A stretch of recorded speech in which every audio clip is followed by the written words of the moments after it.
नमस्कार, मैं युधिष्ठिर उपाध्याय। नेपाल इस वक्त दंगे की आग में झुलस रहा है। इस बार नेपाल किसी आंदोलन का नहीं बल्कि सांप्रदायिक तनाव का शिकार हुआ है।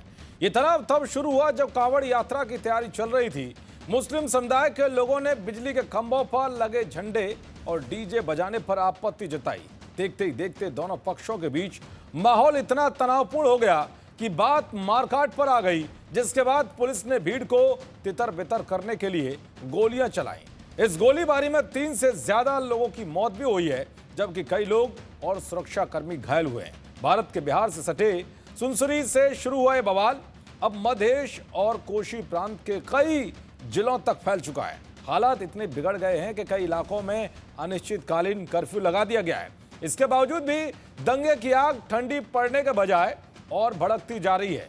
वैसे तो कई जगहों से आगजनी, तोड़फोड़, लूटपाट और पथराव की घटनाएं सामने आई हैं, लेकिन अब जो तस्वीरें सामने आई हैं उसने सरकार और प्रशासन के हाथ पांव फुला दिए हैं। सबसे पहले आप इस तस्वीर को देखिए जो सोशल मीडिया पर काफी वायरल है। दावा किया जा रहा है कि नेपाल में कांवड़ यात्रा पर हुए हमले से हिंदू संगठन इतने गुस्से में हैं कि उन्होंने मस्जिद पर ही हमला बोल दिया, जिसके बाद अफरा तफरी की स्थिति बनी हुई है। इसके अलावा मॉल को भी आग के हवाले कर दिया गया। गुस्साए लोग सड़कों पर हैं और प्रशासन स्थिति से निपटने में कामयाब होता दिखाई नहीं दे रहा है। हालात इतने बेकाबू हो गए हैं कि हिंसा को रोकने के लिए नेपाल की सेना भी सड़कों पर उतारनी पड़ गई है। हिंसा का असर आम जनजीवन और परिवहन पर भी पड़ा है। कर्फ्यू और सड़क बंद होने की वजह से कई इलाकों में सार्वजनिक परिवहन प्रभावित हुआ है। बॉर्डर इलाके में अशांति ने नेपाल के साथ ही भारत को भी अलर्ट मोड पर ला दिया है। भारत नेपाल सीमा से जुड़े रास्तों पर सुरक्षा कड़ी कर दी गई है।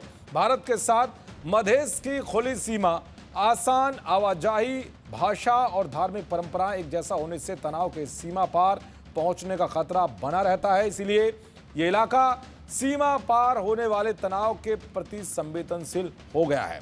उधर विपक्ष का आरोप है कि प्रधानमंत्री बालेन शाह और गृह मंत्री सुदन गुरुंग ने हिंसा के शुरुआती दिनों में राजनीतिक पहल नहीं की।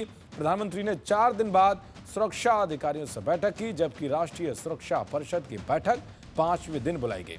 दरअसल नेपाल की 2021 की आधिकारिक जनगणना के मुताबिक देश की लगभग 81% आबादी हिंदू है, जबकि मुस्लिम आबादी करीब 5% है। साल 2011 में मुस्लिम आबादी करीब 4% थी, जो 2021 में बढ़कर 5% हो गई। मुस्लिम आबादी का बड़ा हिस्सा तराई क्षेत्र के सीमावर्ती जिले में रहता है।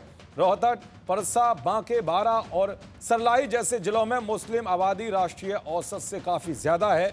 यानी कि जिस इलाके में सबसे ज्यादा तनाव दिखाई दे रहा है उसे नेपाल की डेमोग्राफी में सबसे ज्यादा बदलाव देखा गया है। खैर, अब देखना यह होगा कि हिंसा कैसे और कब शांत होती है, क्योंकि हालात अब लगातार बिगड़ते जा रहे हैं, काबू से बाहर हो रहे हैं। सरकार और सिस्टम कहीं ना कहीं इस हिंसा में फेल दिखाई दे रहा है। अब ये कैसे शांत होगी, ये देखने